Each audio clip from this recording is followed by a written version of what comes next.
जय गुरु जी, जय जय गुरु जी, धन धन गुरु जी, वाह वाह गुरु जी, शुक्राना गुरु जी, शुक्राना शुक्राना शुक्राना। जय गुरु जी, गुरु जी का अनंतम अनंतम अनंतम शुक्राना। संगत जी जुड़ जाइए। जय गुरु जी, परिधि भाटिया आंटी, जय गुरु जी, जय गुरु जी, जय जय गुरु जी, जय जय गुरु जी, शुक्राना गुरु जी का बेअंत शुक्राना ही शुक्राना। सुनील बंसल अंकल, जय गुरु जी, गुरु जी से माफी, गुरु जी ने थोड़ा सा लेट बिठाया, बट जैसे गुरु जी की इच्छा। गुरु जी कहते हैं टाइम को फॉलो करो, और आज गुरु जी ने मुझे ही लेट करा दिया। तो ये गुरु जी का हुक्म होता है कि किस टाइम गुरु जी को सत्संग सुनना है। हमें सत्संग संगत को नहीं सुनाना, हमें सत्संग गुरु जी को सुनाना है, और गुरु जी के साथ संगत को सुनाना है, क्योंकि फर्स्ट प्रेफरेंस हमारे गुरु जी है। और गुरु जी हमारे रब हैं, महाशिव हैं, अंतर्यामी हैं, भोले हैं, भंडारी हैं। गुरु जी हमारे सब कुछ हैं। संगत जी जुड़ जाइए। जय गुरु जी। हम मंत्र जाप के साथ सत्संग को आगे बढ़ाते हैं, ताकि गुरु जी संगत को जोड़े। जिस संगत को गुरु जी ने सत्संग सुनाना होगा, गुरु जी अपने आप सत्संग सुनवाएंगे। तब तक हम मंत्र जाप को लगाते हैं, और मंत्र जाप के साथ संगत गुरु जी अपने आप जोड़ेंगे। जय गुरु जी, जय गुरु जी। ओम नमः शिवाय, शिव जी सदा सहाय। ओम नमः शिवाय, गुरु जी सदा सहाय। ओम नमः शिवाय, शिव जी सदा सहाय। ओम नमः शिवाय, गुरु जी सदा सहाय। सहयोगिता शर्मा आंटी, जय गुरु जी। गुरु जी की प्यारी प्यारी संगत को जय गुरु जी, जय गुरु जी।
जय गुरु जी, जय गुरु जी, जय गुरु जी। बेअंत शुक्राना ही शुक्राना। कितना सत्संग करने के लिए मैं बन सकती हूँ ब्रॉन्ज, मैं बन सकती हूँ महागनी। कहाँ है? सत्संग करने के लिए गुरु जी से एनर्जी ड्रिंक तो चाहिए, एनर्जी ड्रिंक भी चाहिए सत्संग करने के लिए। संगत जी ऑडिबल हूँ मैं, आप सुन पा रहे हैं? जय गुरु जी। संगत जी आप सुन पा रहे हैं? ऑडिबल हूँ मैं।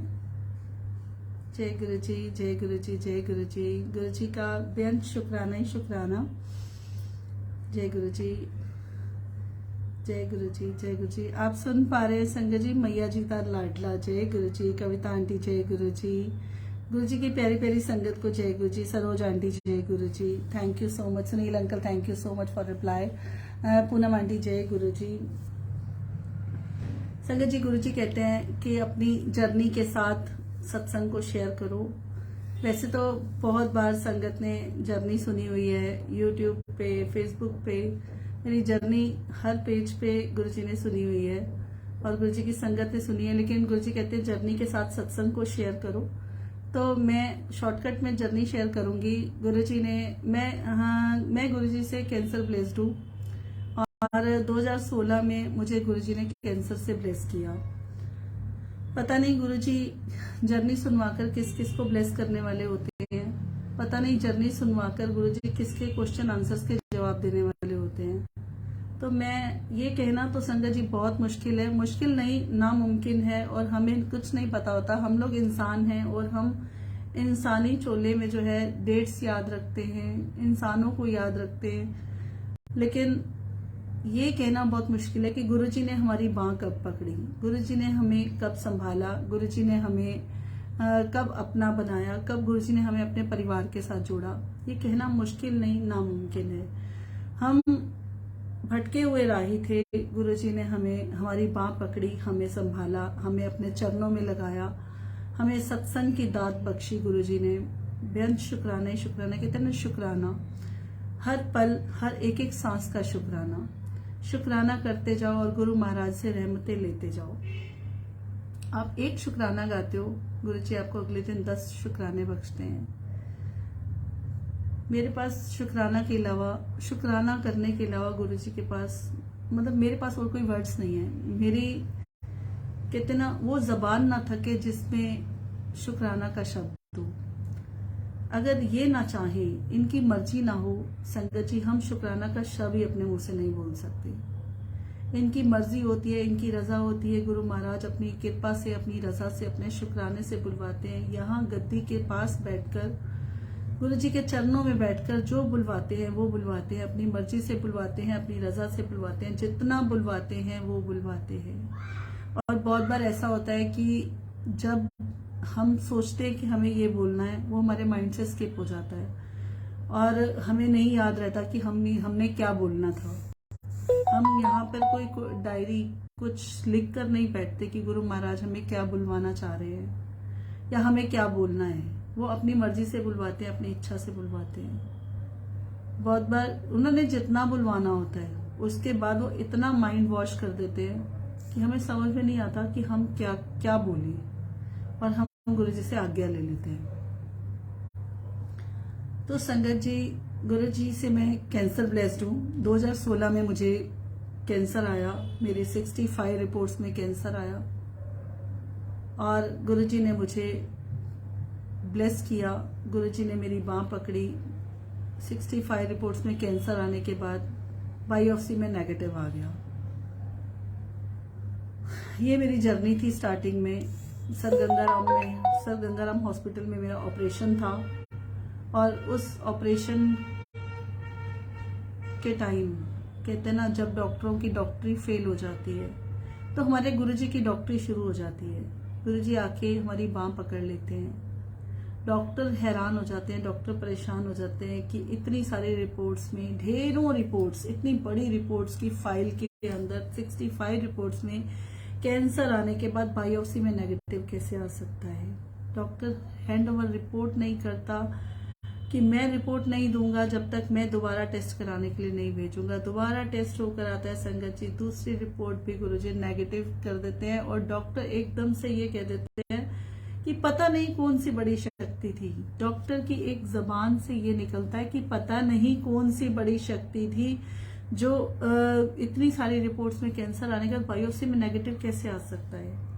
ये करिश्मा सिर्फ हमारे गुरुजी कर सकते हैं, सिर्फ और सिर्फ और सिर्फ हमारे गुरुजी कर सकते हैं।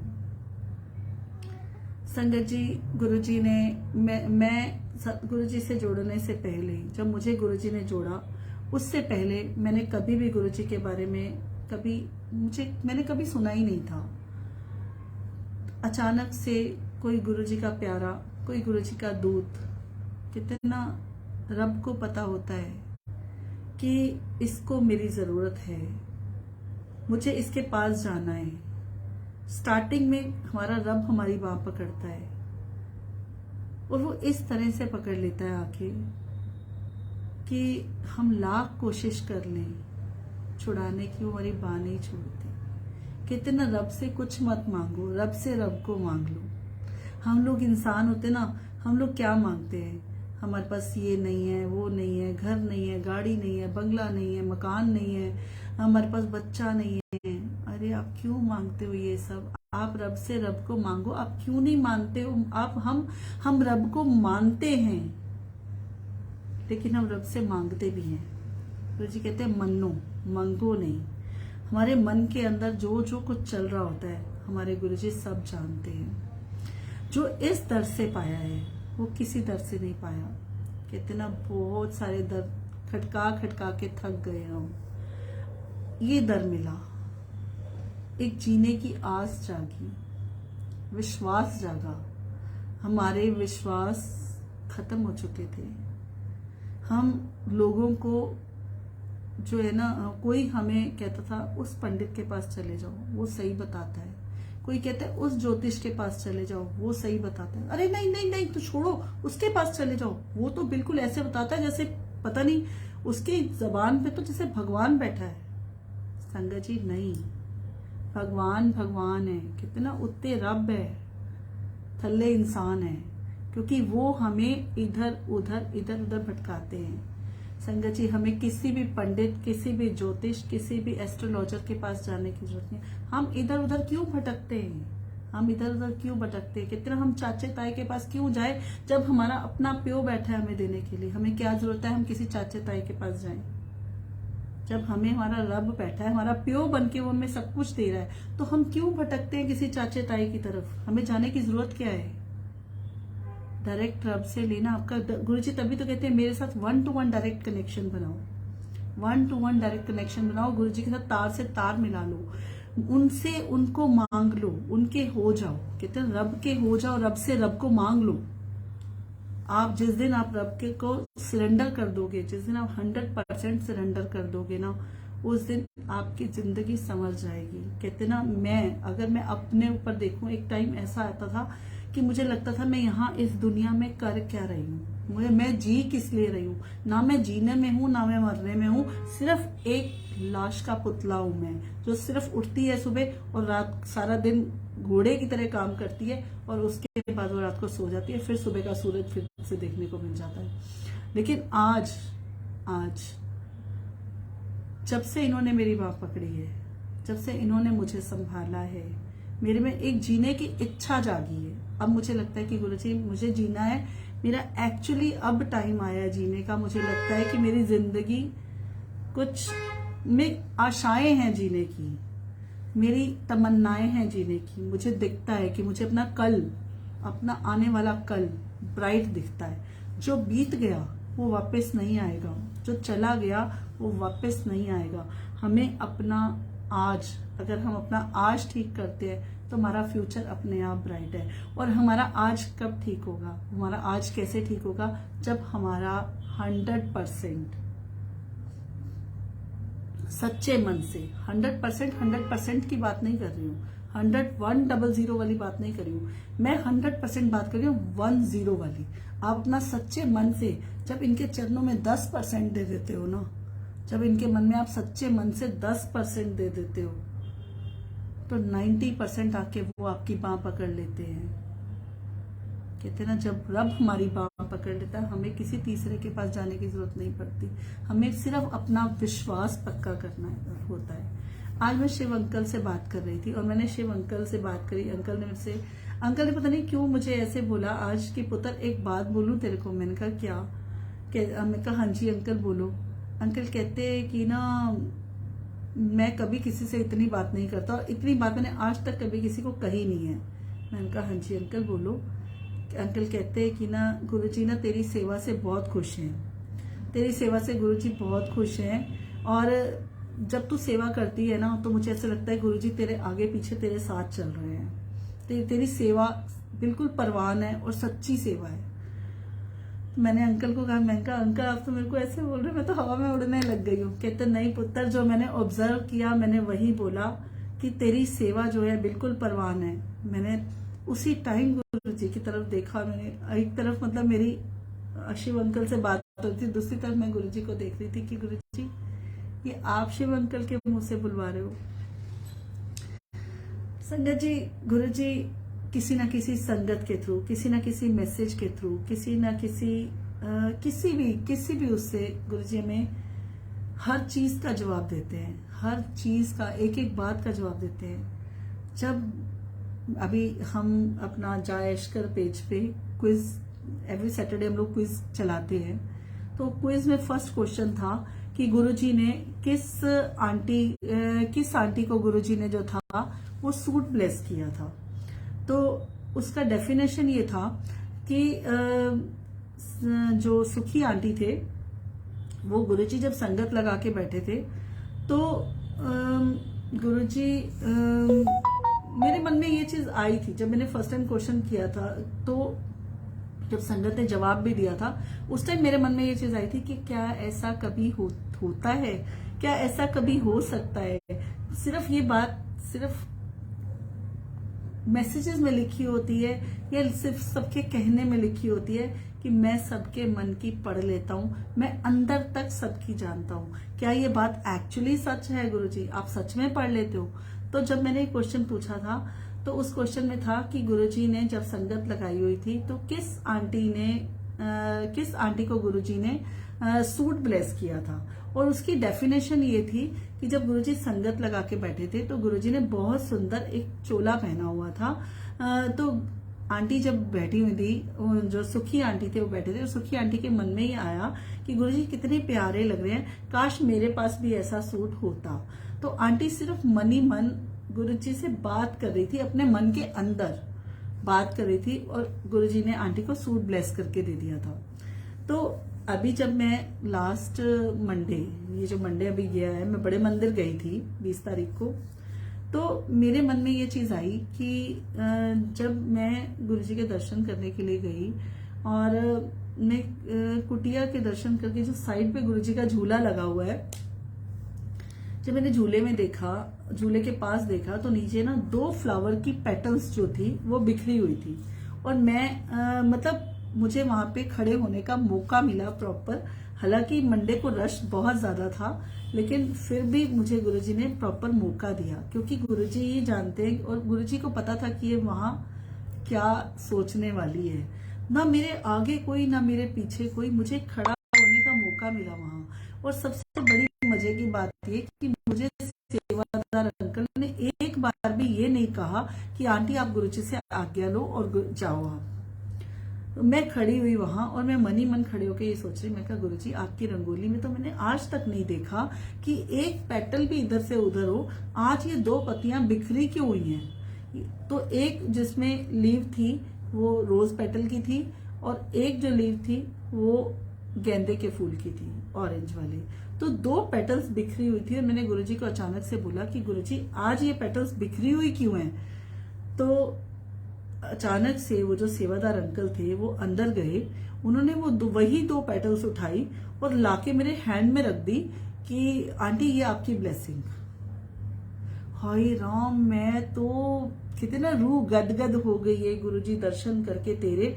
तो मुझे एकदम से वही चीज स्ट्राइक हुई कि सबीना को, वो सॉरी, जो ये सुखी आंटी थे, सुखी आंटी ने भी गुरुजी को देख के बोला था ना कि गुरुजी आपका चोला कितना सुंदर लग रहा है, आप कितने क्यूट लग रहे हो। तो आपने उनको सूट ब्लेस कर दिया था। मैं तो सिर्फ पेटल की बात कर रही थी कि गुरुजी ये पेटल्स बिखरे क्यों। आपने मेरे मन की इतनी बात पढ़ ली और ये पेटल्स उठा के अंकल मुझे दे रहे हैं कि आंटी ये लो, ये आपकी ब्लेसिंग है। मैं पूरे मंदिर में ब्लेसिंग को ऐसे बिल्कुल अपने दिल के साथ लगा के बार बार खोल रही हूँ, बार बार देख रही हूँ, बंद कर रही हूँ, बार बार खोल रही हूँ, बार बार देख रही हूँ। मैंने कहा यार गुरुजी आप कितने प्यारे हो यार, कितने कितने कितने प्यारे हो आप, कैसे आप मन की बात। और जो मेरे मन में कितने इफेक्ट बर्ड्स होते हैं, बहुत सारे इफेक्ट बर्ड्स होते हैं हमारे मन के अंदर। हम ये सोचते हैं कि ऐसा हो सकता है, क्या ऐसा कभी हुआ होगा। तो मेरे मन में भी जब उस दिन ये क्वेश्चन गुरुजी ने बुलवाया था कि किसको गुरुजी ने सूट ब्लेस करके दिया था, तो तब मेरे मन में ये चीज आई थी कि क्या ऐसा हुआ होगा। गुरुजी ने क्या आंटी की मन की बात गुरुजी ने पढ़ी होगी। तो मेरी बात भी गुरुजी ने मेरे मन की बात पढ़ी, और गुरुजी ने ये स्पेशली मुझे दिखाने के लिए कि हाँ मैं पढ़ सकता हूँ, मुझे पढ़ना आता है, मैं पढ़ सकता हूँ। तो सीरियसली उस दिन मेरी खुशी का ठिकाना नहीं था। मैं बिल्कुल ऐसे अपने दिल के साथ दोनों पेटल्स को अपने हाथ में बंद करके 85 बार मैंने वो पेटल हैंड खोला, फिर बंद किया, फिर खोला, फिर बंद किया, फिर खोला, फिर बंद किया। मैंने कहा यार गुरुजी आप सच में बहुत प्यारे हो। ऐसा हुआ। फिर क्या हुआ, मैं वो पेटल्स लेके जब अंदर आई, पूरे मंदिर में घूमी और चाय प्रसाद लिया, पूरी जगह मैंने पेटल्स को अपने हाथ में संभाल के रखा। तो मैंने बाहर वाले शूज स्टैंड पे अपने जोड़े रखे थे और मैंने ना अंकल से पूछा, जोड़े घर वाले अंकल से, कि अंकल मुझे एक बात बताओ कि ऐसे ऐसे मैं ये सोच रही थी और गुरुजी ने मुझे पेटल्स, वो दोनों सेवादार अंकल ने मुझे दे दी, तो मुझे इस पेटल्स का करना क्या है, मुझे क्या करना है इन पेटल्स का। तो अंकल ने कहा कि आंटी ये ना आपकी ब्लेसिंग है, आप इसको ना अपने पर्स में रख लेना। मैंने कहा ठीक है, मैं वहां से सुन के आ गई। लेकिन हम लोग होते ना इंसान है, बड़े डाइसी, बहुत डाइसी होता है हमारा माइंड, कि हम ये कहते हैं कि अच्छा ऐसे चल एक ओपिनियन और ले लेते हैं। तो उसी दिन मैं जो है शाम को शिव अंकल से मिलना था, शिव अंकल का सत्संग था पटेल नगर में। तो मैं अंकल से मिली और मैंने अंकल को बोला कि मैंने कहा अंकल ऐसे ऐसे मुझे ना 2 फ्लावर की पेटल्स मिली, मुझे उसका करना क्या है। तो अंकल ने बोला पुत्र एनू ना अपने पर्से च रख ली और भावें सुख भी जानना तावी एना पेटल्स को कदी अपने तो वखरा ना करी, इनू ना अपने पर्से च रख ली, तेरी ब्लेसिंग है। मैंने अंकल को बोला, मैंने कहा अंकल जय गुरु जी। वो कहा ऊजा आंटी जय गुरु जी, तो प्रीति आंटी जय गुरु जी, परवीन आंटी जय गुरु जी। तो मैंने बोला, मैंने कहा कि अंकल कहते ये ना तेरी ब्लेसिंग है तो इसको अपने पास रखना। जय गुरु जी। संजय जी जब मैं जोड़े वाले घर से अपनी ब्लेसिंग, फ्लावर वाली ब्लेसिंग लेकर आ रही थी और मेरे मन में ये आ रहा था कि हैंड में मेरे पसीना है और पेटल्स खराब ना हो जाए, तो मैं क्या करूं, कुछ रखने के लिए भी नहीं है। हालांकि पर्स मेरे पास था लेकिन पर्स के अंदर छोटा पर्स नहीं था, तो ऐसे में पेटल्स को बड़े पर्स में डाल नहीं सकती थी। तो मुझे लगा मैं गुरुजी कुछ ना ऐसा मिल जाता जिसमें मैं ये पेटल्स को उसमें संभाल के रख पाती। तो ऐसा क्या मिल सकता है मुझे, तो मुझे ऐसा समझ नहीं आया। मैं किसी से उस टाइम में मांगने के उसमें थी नहीं। तो मैं शटल सेवा में जब मैं खड़ी हुई थी तो बार बार ना शटल सेवा के अंकल, एक बुजुर्ग अंकल थे, वो बार बार बोल रहे थे कि जो यंगस्टर है वो चल के जा सकते हैं और जो नहीं चल के जा सकते, जो जा सकते हैं वो अपने 11 नंबर पे चले जाए और जो नहीं जा सकते वो जो है वही शटल सेवा में खड़े हों। तो मैं अंकल की तरफ देख रही थी और मेरा मन नहीं था उस टाइम ना शटल सेवा के, मेरा मन नहीं था उस टाइम पैदल जाने का। तो मैंने ऐसे अंकल की तरफ देखा, अंकल कहते मैंने आपको नहीं बोला अंकल कहते आंटी मैंने आपको नहीं बोला, आप खड़े रहो। मैंने कहा जय गुरु जी।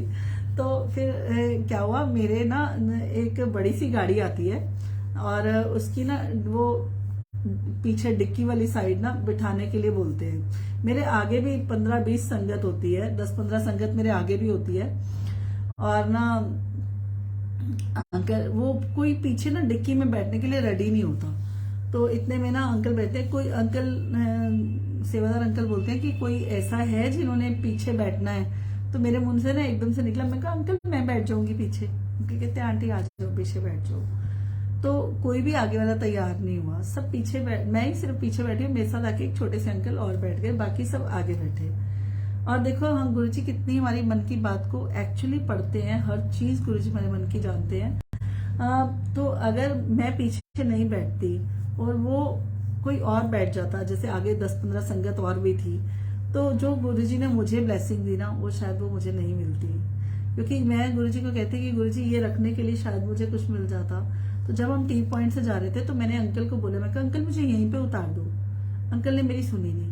मैंने थोड़ा एक और यू टर्न आया, मैंने कहा अंकल प्लीज मुझे यहीं पे उतार दो। अंकल ने तब भी नहीं सुना। एक और बड़े यू टर्न से गाड़ी, क्योंकि जो पार्किंग में जाके गाड़ी रुकनी थी, तो वहां से ना एक अंकल ने ऐसे गाड़ी रुकवाई और इतने सारे ब्रेसलेट अंकल के हाथ में दिए कि ये संगत में बांट देना। तो वो ब्रेसलेट थे और ब्रेसलेट उस पन्नी के अंदर थे जिसमें गुरुजी ने मेरे मन की बात सुनी कि ले हुण तेनू पन्नी देती ऐसे ही हुण तू अपनी ब्लेसिंग रख ले।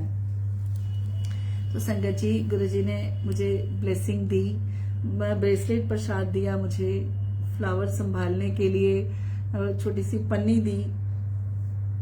और इतनी खुशियां दी उस दिन मुझे, इतनी इतनी इतनी ढेर सारी मुझे खुशियां दी, जो मैं समेट कर, गुरु जी कहते ना मैं तुम्हें इतनी खुशियां दूंगा कि तुम्हारी झोली छोटी पड़ जाएगी। सच में हमारी झोली बहुत छोटी पड़ जाती है जब हम उस रब के से हम भगवान से मांग कर ना भगवान को छोटा कर देते हैं। गुरु जी कहते हैं मंगो नहीं मनो। हम मांग मांग के ना इतना छोटा कर देते हैं कि उनको ना हमें देना पड़ जाता है। जब रब को हमें, गुरु जी को हमें देना पड़ जाता है ना, तो हम ले तो लेते हैं उनसे जिद करके, क्योंकि एक बच्चा जब माँ बाप से जिद करता है एक बार, दो बार, तीन बार, जब माँ बाप को पता होता है कि ये इसको नहीं समझ में आ रही, ये चीज इसके लिए अच्छी नहीं है, ये तो जिद करे ही जा रहा है, करे जा रहा है, तो कई बार बच्चों के आगे ना माँ बाप को भी हारना पड़ जाता है और वो जिद माननी पड़ जाती है, तो वो चीज लेके देनी पड़ जाती है। लेकिन जब वो चीज उस बच्चे के लिए सही नहीं होती ना, और वो चीज टूट जाती है या खराब हो जाती है, तो बच्चा कुछ कहने लायक नहीं होता अपने माँ बाप को, क्योंकि उसको ये पता होता है कि ये मैंने जिद करके ली थी, अब मैं किस मुंह से अपने माँ बाप को ये कहूँ कि मुझे ये चीज लेकर दो। अगर उन्होंने लेकर दिया और ये खराब हो गई, टूट गई, मेरे से मिसप्लेस हो गई, चोरी हो गई, कुछ भी हो गया, तो मैं किस मुंह से अपने माँ बाप को बोलूं। इस तरह से ही संगत जी, गुरु जी हमें जिद कर, हमारी जिद पे हमें दे तो देते हैं, लेकिन वो चीज हमारे पास ना अच्छी तभी होती है जब वो हमें राइट टाइम पे मिलती है। राइट टाइम पे वो चीज हमें तब मिलती है जब वो उनकी मर्जी से मिलती है। लेकिन हमारी जिद पे वो हमें दे देते हैं, लेकिन वो राइट टाइम नहीं होता। वो चीज हमारे पास हमेशा हमेशा के लिए नहीं होती। वो चीज हमेशा के लिए तब होती है जब इनकी मर्जी से मिलती है। इनकी मर्जी से मिली हुई हर चीज, हर ब्लेसिंग, हर एक एक चीज जब वो इनकी मर्जी से मिलती है, वो चीज हमारे पास हमेशा हमेशा हमेशा के लिए होती है। तो हमें हमेशा राइट टाइम का इंतजार करना चाहिए। संगत जी, हम सत्संग में जाते हैं, हम बहुत सारे सत्संग में जाते हैं, और सत्संग में जाकर ना हम वहां फील करते हैं कि हम तो सत्संग में नहीं गए, हम तो पार्टी एंजॉय करने गए हैं। हम सत्संग में जाकर एक्चुअली हम यही कहते हैं कि हम शायद पार्टी के लिए आए हैं। हम जाएंगे, नाम सत्संग का होगा, कहाँ आम के आम और गुटलियों के दाम। वहां सत्संग भी मिल जाएगा सुनने को, लोगों को देख भी लेंगे, चहल पहल भी हो जाएगी, टाइम भी पास हो जाएगा, कुछ खाने को भी मिल जाएगा और टाइम भी पास हो जाएगा।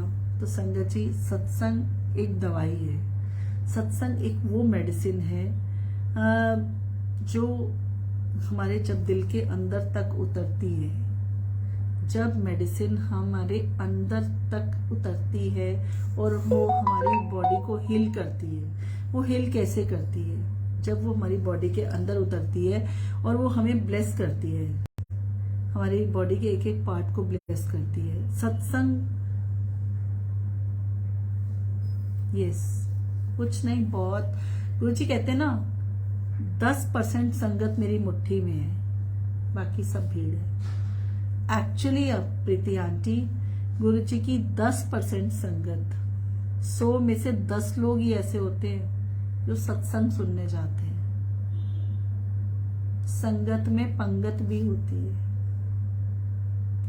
10% लोग होते हैं जो सत्संग सुनने जाते हैं, लेकिन 90% लोग वो होते हैं जो सिर्फ चहल पहल देखने जाते हैं। इसने कपड़ा कैसा पहना है, इसने मेकअप कैसा पहना है, करा हुआ है, इनके घर बना क्या हुआ है, इनके घर सामान क्या क्या है, सिर्फ यही सब देखने जाते हैं, या सिर्फ खाने पीने जाते हैं, पार्टी एंजॉय करने जाते हैं। लेकिन जब आप सत्संग को सत्संग के रूप में लेते हो तो आपको गुरबानी समझ में आती है। जब आप गुरबानी सुनते हो, उसके अंदर आपको आपके क्वेश्चंस आंसर के जवाब मिलते हैं। गुरबानी का रस आपके दिल के अंदर तक उतरता है और आपकी बॉडी में वो मेडिसिन का काम करता है। जब आप सत्संग का रस अपने दिल के अंदर उतारते हो, वो आपको,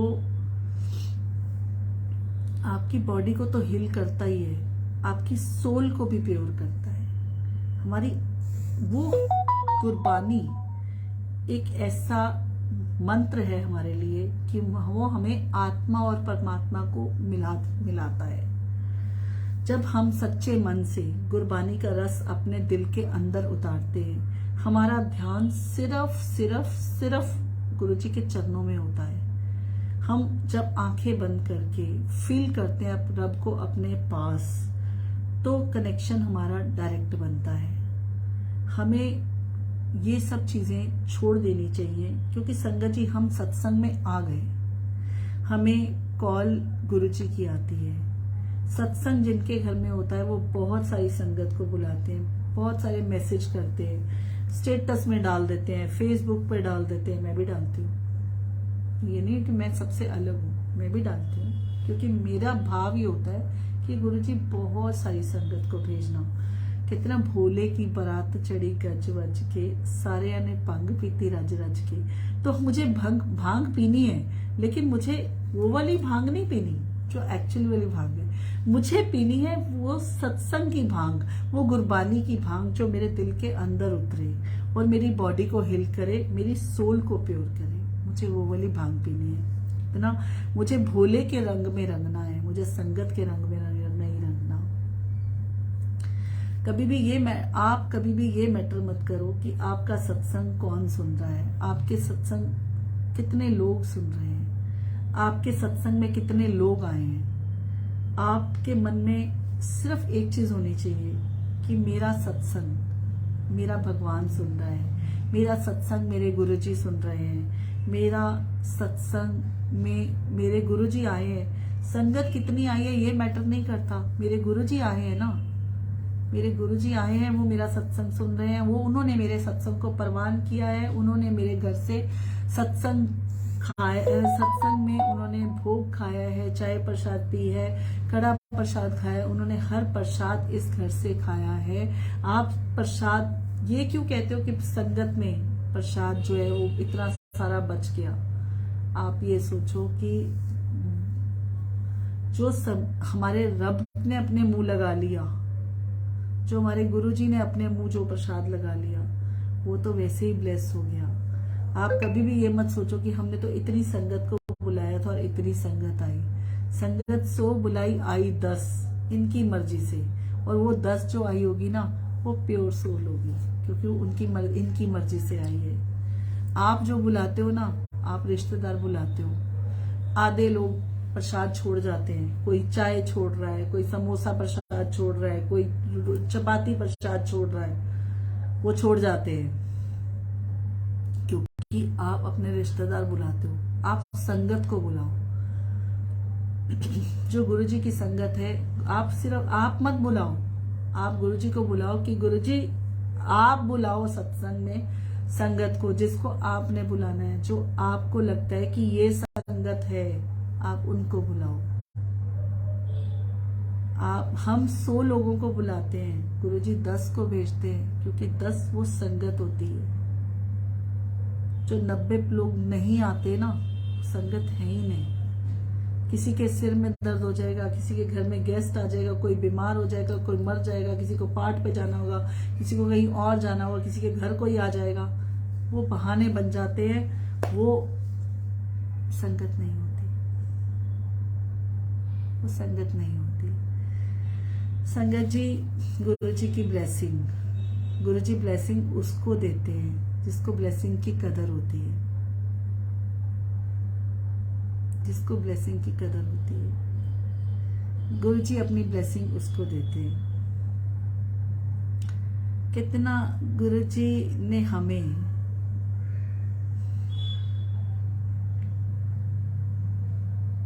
हाँ जी, वो भीड़ होती है, वो संगत नहीं होती।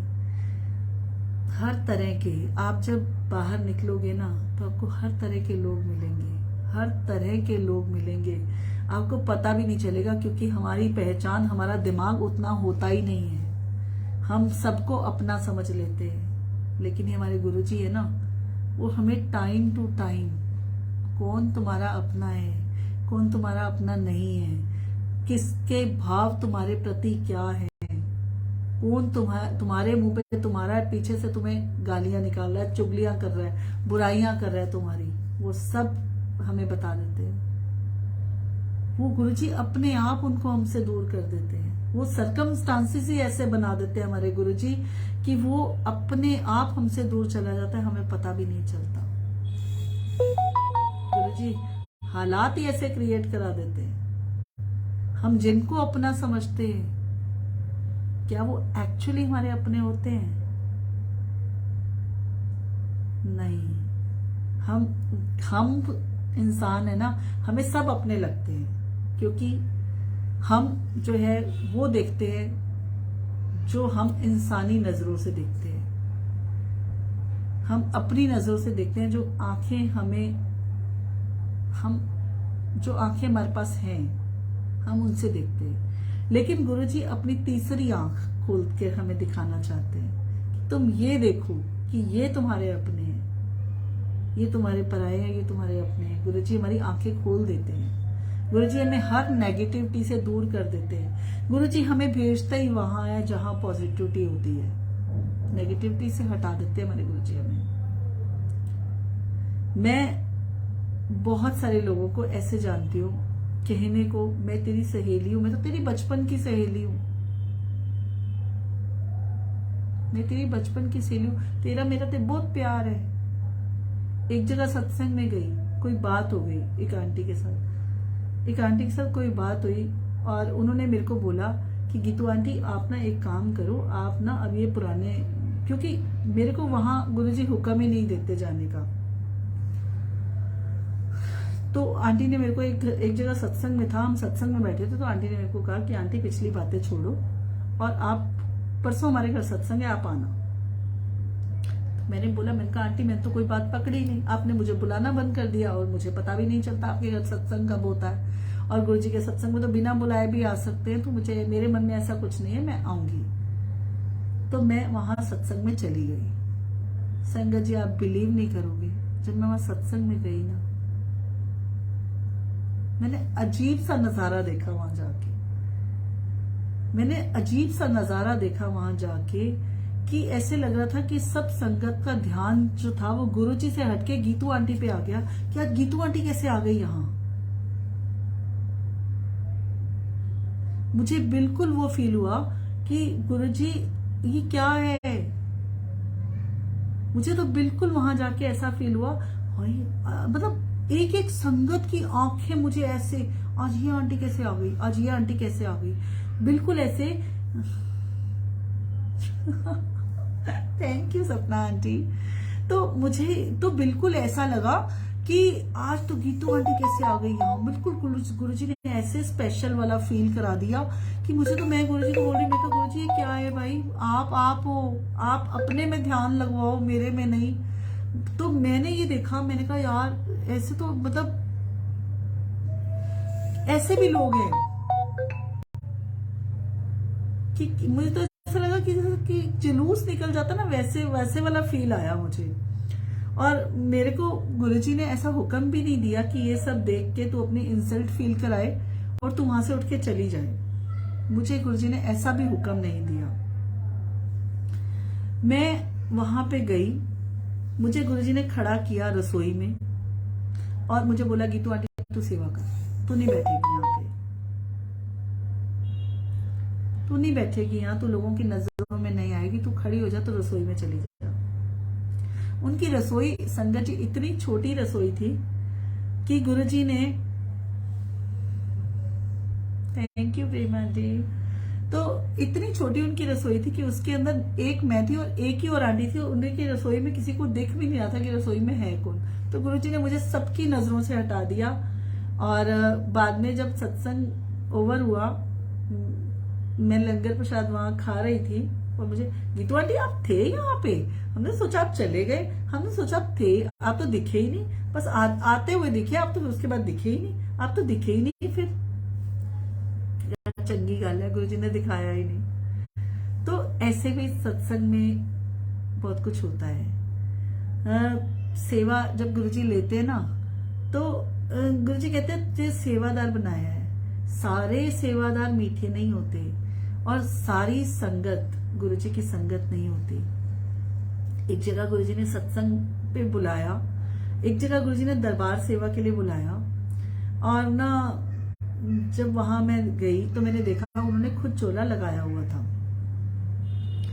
और चोला लगाया हुआ था, और ना जो गुरुजी की गद्दी का कपड़ा था उन्होंने ऊपर वाले पे तो जैसे शर्ट तो पहनाई हुई थी, और नीचे सारी उनकी सोफे पे बेडशीट दिखाई दे रही थी, जो उन्होंने बेडशीट लगाई हुई थी।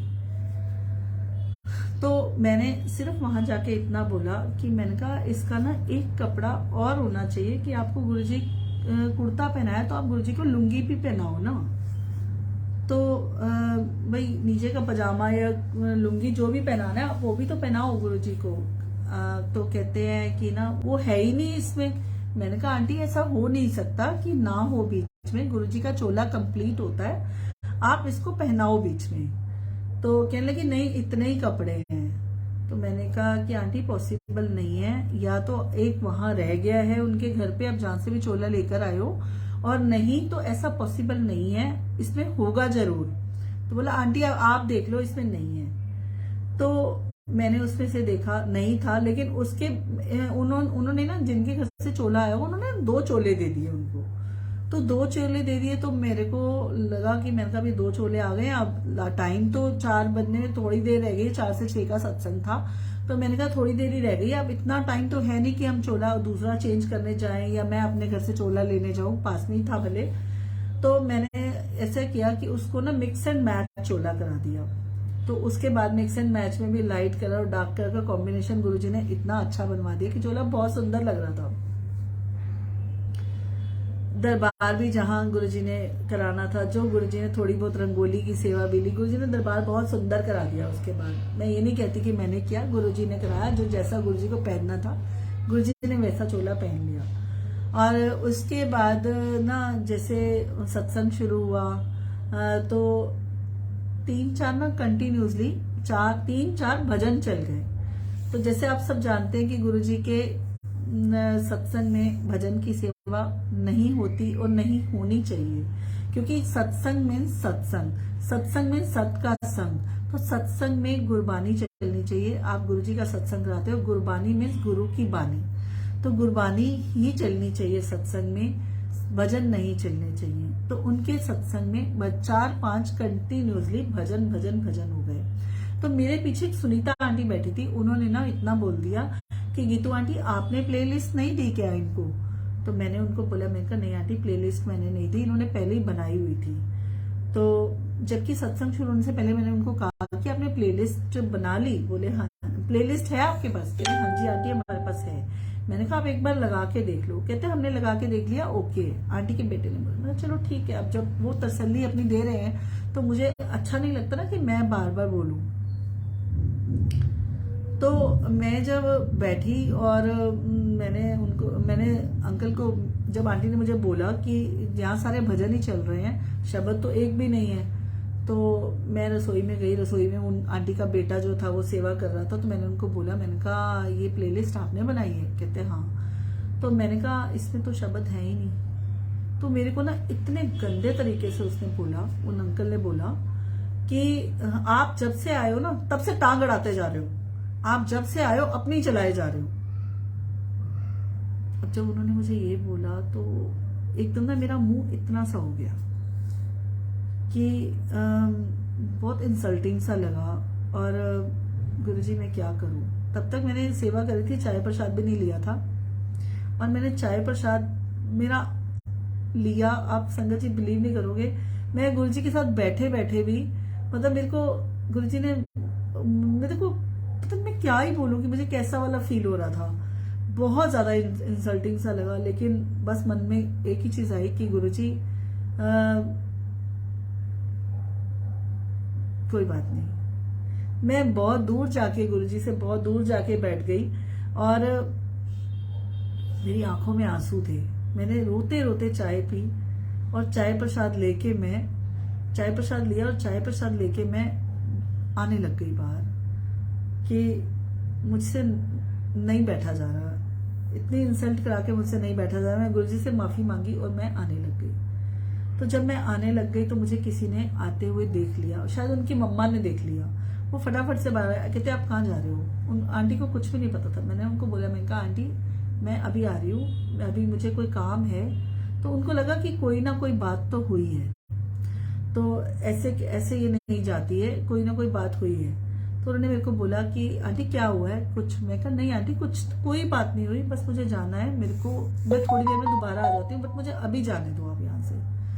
नहीं आप जाओगे नहीं। इतनी देर में किसी ने उनको बता दिया कि आपके लड़के ने इनको ऐसे इंसल्ट किया है, तो माफी मांग माफी मांग माफी मांग आंटी से, माफी मांग आंटी से। एकदम आंटी ऐसे बोलने लगे। मैं कहा आंटी नहीं, माफी मांगने की कोई बात ही नहीं है, यहाँ कोई छोटा बड़ा थोड़ी है, ये थोड़ी है कि मैं आंटी और वो अंकल उन्होंने अपना फर्ज पूरा किया, तो इसमें कोई माफी मांगने वाली बात नहीं है। मुझे माफी नहीं मंगवानी है किसी से भी। आप जो है मुझे प्लीज थोड़ी देर के लिए जाने दो, मैं अभी थोड़ी देर में वापस आऊंगी, मैं 100% पक्का आऊंगी, मुझे एक बार थोड़ी देर के लिए जाने दो। नहीं जाने आंटी, उन्होंने मुझे मेरे को छोड़ के ना, मैंने बस मुझे उन्होंने 2-3 आंटियां और आ गई मुझे अंदर तक लाने के लिए।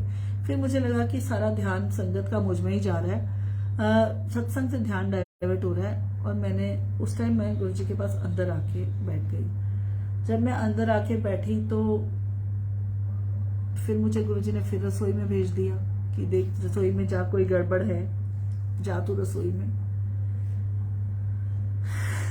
गुरुजी ने फिर टांग अड़वाने के लिए भेज दिया।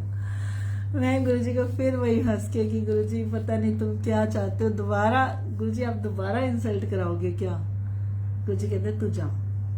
मैं गई और मैंने जब वहां कुलचे छोले थे, मतलब वो थे ना अमृतसरी कुलचा नान, और अमृतसरी नान और छोले थे। जब मैंने छोले हिलाए संगत जी, उसके अंदर छोलों के अंदर कम से कम भी नहीं तो 200-250 तेज पत्ते थे उसके अंदर, मोटी इलायची और तेज पत्ते। अब मुझे समझ में आया कि यार ये क्या है, अब गुरुजी के पास तो भोग जाएगा, और गुरुजी को भोग लगने के बाद तो उसमें कुछ छेड़खानी कर नहीं सकते।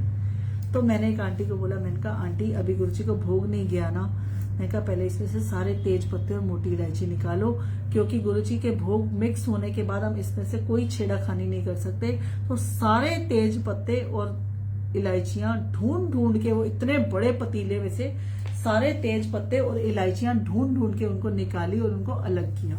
मुझे फिर गुरुजी की करनी समझ में आती है कि गुरुजी आप सीरियसली, मतलब उसके बाद जब सत्संग ओवर हुआ, मैं वहां से आने लगी, तो पता नहीं गुरुजी ने क्या मन में थॉट दिलवाया, और मैं उन अंकल से माफी मांग कर आई कि अंकल सॉरी मेरे से गलती हो गई, मुझे टांग नहीं अड़ानी चाहिए थी, बट मुझे गुरुजी का ये हुक्म भी नहीं होता कि कुछ गलत हो रहा हो और कुछ भी मिस एंड मैच हो और मैं चुप करके सुनती रहूं, लेकिन इसमें फॉल्ट मेरा नहीं था। उसमें मुझे पीछे बैठी हुई आंटी ने कहा था कि आप सारे भजन कैसे चलवा सकते हो, आप यहाँ सेवा कर रहे हो, सारे भजन कैसे चलवा सकते हो। तो मैं इसलिए आई थी, लेकिन मैंने अपनी इच्छा से नहीं बोला था। भजन संगत जी कभी भी नहीं चलने चाहिए, ये आप सबके लिए भी शायद गुरुजी मैसेज दिलवाना चाहते हैं कि सत्संग में कभी भी भजन नहीं चलने चाहिए, क्योंकि भजन के साथ हम सब गुनगुनाते हैं भजन। जब हम सब भजन के साथ भजन को गुनगुनाते हैं तो वो सत्संग नहीं होता, वो एक जस्ट होता है कि आप साथ में गाने बोल रहे हो। क्योंकि भजन के अंदर, भजन में एंजॉयमेंट होती है, गुरबानी के अंदर रस होता है। गुरबानी का रस जब आप अपने दिल के अंदर उतारते हो तो आप अपनी सोल को, आपकी सोल प्योर होती है। गुरबानी का रस आपको मेडिसिन का काम करता है। गुरबानी का रस आपके अंदर तक जब जाता है तो आपके अंदर की नसें भी जो है ना गुरुजी क्लीन करते हैं, आपके हार्ट की ब्लॉकेज भी गुरुजी खोल देते हैं। तो इसलिए जो है गुरुजी कहते हैं गुरबानी सुनो, गुरबानी का रस अपने दिल के अंदर उतारो। संगत जी आप एक छोटा सा एग्जाम्पल देती हूँ कि आप रसगुल्ले को जितना आप चाशनी के अंदर डुबोगे ना, खाने का मजा उतना ज्यादा अच्छा आएगा। गुरबानी को जितना आप लिब लगा के गुरबानी को सुनने की कोशिश करोगे, गुरबानी को जितना समझने की कोशिश करोगे, गुरबानी आपको उतनी समझ में आएगी, उतना ध्यान लगेगा आपका, उतना ध्यान आपका आपके रब के चरणों में लगेगा। हम जब सत्संग करते हैं, बहुत सारी संगत आके इसी कमरे में ऐसे ठूस के बैठी होती है ना, जगह नहीं होगी, थोड़ी देर उधर हो जाओ, थोड़ी देर उधर, थोड़ा सा सरक जाओ जरा, इस तरह से करते हैं। अरे भाई गुरुजी तो पूरे घर को ब्लेस करके बैठे हैं, आप जहां देखो वहीं गुरुजी हैं। सिर्फ आपको फील करने की जरूरत होती है कि गुरुजी यहाँ नहीं, सत्संग वाले घर में गुरुजी पूरे घर में घूमते हैं, एक एक चीज पे गुरुजी की नजर होती है।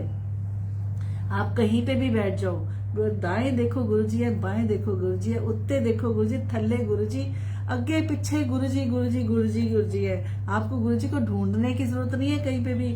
सत्संग वाले घर में गुरुजी हमारे अंग संग रहते हैं, हमें हर चीज गुरुजी समझाते हैं सत्संग में। लेकिन हम जिद करते हैं ना, नहीं सत्संग वाले घर में जाना है। आपको अगर सेवादारी के बोलेगा आंटी आपका जल प्रसाद है, आप इसको पूरा फिनिश करो, पी तो लिया, वो दिख रहा होगा उसमें ड्रॉप है, लेकिन आप बहस करोगे अंकल खत्म हो गया पी लिया, आप फिर ऐसे कर लो, पी जाओ, क्योंकि आपको गुरुजी हुक्म दे रहे हैं ना। आप उस टाइम में ये मत सोचो कि ये सेवादार बोल रहे हैं, वो सेवादार अंकल नहीं बोल रहे होते, वो गुरुजी बुलवा रहे होते हैं सेवादार अंकल के मुंह से। एक एक शब्द उस टाइम जो सेवादार बुलवाते हैं ना, अगर आपको सेवादार अंकल कहते हैं आंटी आप यहाँ से उठकर दूसरे रूम में चले जाओ, तो आप उस रूम से उठकर दूसरे रूम में चले जाओ, क्योंकि ये गुरुजी का हुक्म है। थोड़ी थोड़ी देर जब गुरुजी अपने पास बिठाते ना, तो गुरुजी सबको गुरुजी ब्लेस करना चाहते हैं। गुरुजी की नजर पूरे घर में होती है। आप बड़े मंदिर में जाओ, बड़े मंदिर में क्या हम कुछ इतनी सी बात भी, जैसे अगर आपको बड़े मंदिर में दिया आंटी आप गुरुजी से आज्ञा लो, क्या आप कहते हो कि नहीं मुझे आज्ञा नहीं लेनी, मुझे तो अभी बैठना है यहाँ पे? आपकी बात चलती नहीं है, क्योंकि वहां गुरुजी बुलवा रहे होते हैं। आपके मन में ये थॉट होता है कि यहाँ पे गुरुजी बुलवा रहे हैं, यहाँ जो बुलवा रहे हैं गुरुजी बुलवा रहे हैं। तो संगत जी सत्संग वाले घर में भी सेम होता है कि वहां पे भी गुरुजी बुलवा रहे होते हैं। वहां कोई सेवादार नहीं बोल रहे होते अपने मुंह से। सेवादारों की वहां अपनी कोई नहीं, कुछ नहीं होता बोलने के लिए, वहां गुरुजी बुलवा रहे होते हैं उनके मुंह से। जब आप मंदिर में हुक्म मानते हो कि गुरुजी बुलवा रहे हैं, तो सत्संग वाले घर में भी गुरुजी बुलवा रहे होते हैं। आपको प्रसाद मिला, आपने थोड़ा सा प्रसाद खाया, बाकी प्रसाद आपने अपने बैग में रख लिया, बच्चे खा लेंगे। अरे भाई अगर बच्चों को खिलाना होता तो गुरुजी उनको खींच के भी अपने पास बुला लेते ना। टेंशन ना ले, छड़ टेंशन गुरुजी के दे छड़ टेंशन। ये सच में तो संगत जी गुरुजी ने अगर उनको खिलाना होता तो गुरुजी उनको भी बुला लेते। आप उनकी टेंशन मत लो। जब बड़े मंदिर में कहते ना कि घर का एक सदस्य जब बड़े मंदिर में आता है, गुरुजी पूरा घर ब्लेस कर देते हैं। आप मानते हैं इस चीज को कि गुरुजी पूरा घर ब्लेस कर देते हैं। लेकिन जब आप सत्संग वाले घर में जाते हो तो आपके मन में एक थॉट क्यों आता है कि मैं बच्चों के लिए लेके चला जाऊं, या अपने पेरेंट्स के लिए लेके चला जाऊं, या अपने पति के लिए लेके चली जाऊं? क्यों आता है आपके मन में? नहीं आना चाहिए, क्योंकि गुरुजी कहते हैं जब मंदिर में मैं सबको ब्लेस करता हूँ एक घर के एक इंसान को बुलाकर, तो सत्संग में भी मैं एक इंसान को, घर के एक सदस्य को, गुरुजी की एक संगत को बुलाकर गुरुजी पूरा घर ब्लेस कर देते हैं। आपको कोई जरूरत नहीं है किसी के लिए लंगर प्रसाद लेके जाने की। आंटी ये दाल बड़ी स्वाद बनी है, आंटी थोड़ी सी एक डब्बे पा दोगे? अरे भाई वो दाल वहां तक दाल प्रसाद है, सत्संग वाले घर तक वो दाल प्रसाद है। लेकिन जब वो सत्संग वाले घर से बाहर चला जाता है ना, वो प्रसाद एक पदार्थ बन जाता है, वो दाल होती है सिर्फ, लेकिन दाल प्रसाद वो सत्संग वाले घर तक है। आपको अपना प्रसाद पूरा फिनिश करना है, और आप अपने मन में सिर्फ एक चीज रखो कि गुरुजी अपनी ब्लेसिंग्स हमें दे रहे हैं, हम वो ब्लेसिंग्स हमारी हैं। संगत जी प्रसाद हमारे लिए आया, आप सबको पता है कि गुरुजी का प्रसाद हमारे लिए मेडिसिन का काम करता है। वो जो एक मेडिसिन आई है वो हमारी प्रॉब्लम के हिसाब, जो हमारी बॉडी के अंदर प्रॉब्लम है वो उस प्रॉब्लम के हिसाब से आई है। अब आप एक डॉक्टर के पास जा रहे हो, आप एक डॉक्टर के पास जा रहे हो, आप एक दवाई लेकर आते हो डॉक्टर से कि ये दवाई आपकी, आप डॉक्टर क्या पूछता है कि आपकी एज कितनी है? मैं कहूंगी मेरी एज 40 है, तो डॉक्टर मेरी 40 एज के हिसाब से मेरी दवाई बनाकर देगा। और मेरी सेम प्रॉब्लम मेरी बेटी को है, उसकी एज 20 साल की है, उसकी एज 20 साल की है, तो डॉक्टर उसको उसकी एज के हिसाब से दवाई देगा। अब मैं ये कहूं कि बेटे तेरे को बुखार हो गया ना, डॉक्टर ने मुझे पिछली बार ये दवाई दी थी, ये बुखार वाली दवाई तू खा ले, तो उसको नुकसान करेगी ना, वो प्रॉब्लम उसको नुकसान करेगी ना। तो इसलिए आप वो आपके हिसाब से गुरुजी ने आपकी मेडिसिन दी है, वो लंगर आपके लिए, वो आपके हिसाब से आपकी मेडिसिन है, वो आपकी बॉडी के हिसाब से मेडिसिन है, जो प्रॉब्लम आपको है वो उस हिसाब से मेडिसिन है। लेकिन हम लोग क्या सोचते हैं, हमारे घर वाले खा लेंगे। अरे भाई, जो आप अपनी प्रॉब्लम को जितना छोड़ रहे हो, वो मेडिसिन आप उनको खिलाओगे, उनको प्रॉब्लम दोगे।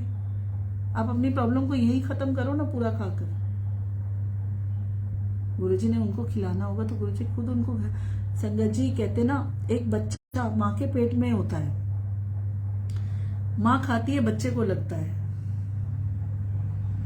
माँ खाती है बच्चे को लगता है, क्योंकि वो ऐसे मिले हुए तार होते हैं ना, अंदर से अंदर मिले हुए तार होते हैं। तो अगर मैटर ये नहीं करता कि वो तो बच्चा माँ के पेट के अंदर था, अब तो बच्चे बाहर आ गए हैं। मैटर ये करता है कि वो मेडिसिन, वो गुरुजी ने मेडिसिन आपको दी है, वो आपको खानी है। अगर गुरुजी ने उनको खिलानी होगी तो गुरुजी उनको भी इनवाइट कर देते ना, बुला लेंगे उनको। संगत जी, हम हाय तौबा मचाते हैं, हम ये कहते हैं हाय हमारे पास ये नहीं है, हाय हमारे पास वो नहीं है, हमारे बिजनेस नहीं चल रहे, हमारे बिजनेस में घाटे पड़ गए, ऐसा होया, कोरोना आया, ये हो गया, वो हो गया, फलाना हो गया, निमका। संगत जी, कोरोना भी आया तो कुछ तो सिखा के गया। आज फिर हम सब एक ही बात के वापस हो गए हैं। जब कोरोना आया था तो हम कितना डर रहे थे, हम अपने हैंड वॉश करना, मास्क लगाना, हर चीज पहले मार्केट से लाना, उसको धोना। आज तो फिर हम सब कुछ वैसे ही हो गए। कोरोना जो सिखा के गया, वो बहुतों को बहुत कुछ सिखा के गया। वो हमें सिखाने के लिए आया था ना। कहते हैं ना, जब जब धरती पर पाप बढ़ता है तब तब रब को आना पड़ता है। वो रब ने अपना करिश्मा दिखाया कि तुम्हारा पैसा फेल है, लाखों करोड़ों रुपया आपके पास है, आप क्यों नहीं बचा पाए उन लोगों को जो लोग दुनिया छोड़कर चले गए। पैसा धरा का धरा रह गया, किसी के कोई काम नहीं आया। नाम काम आया रब का, जिसने नाम लिया उसी वही तर गया।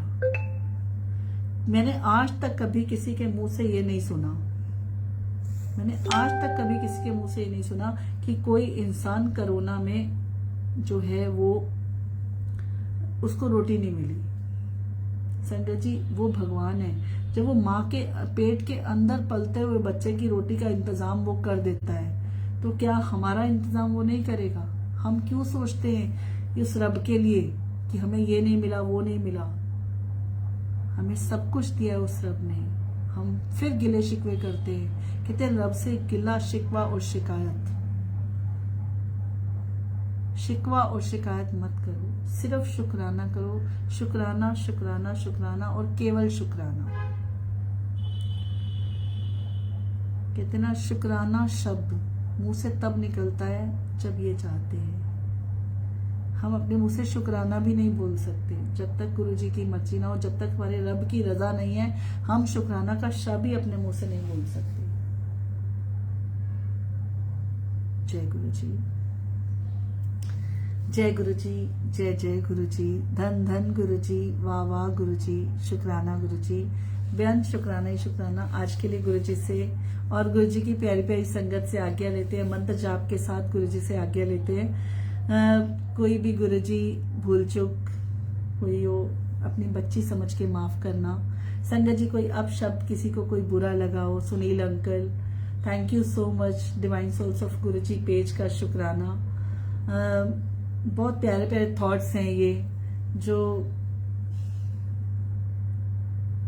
हाँ मुझे भी ऊपर से शो हुआ, सुनैना आंटी आ गई है। तो जुड़ते हैं सभी, जय एशकर पेज पे, और मालिक का शुक्राना, गुरुजी का शुक्राना। और मंत्र जाप के साथ गुरु जी से आज्ञा लेते हैं।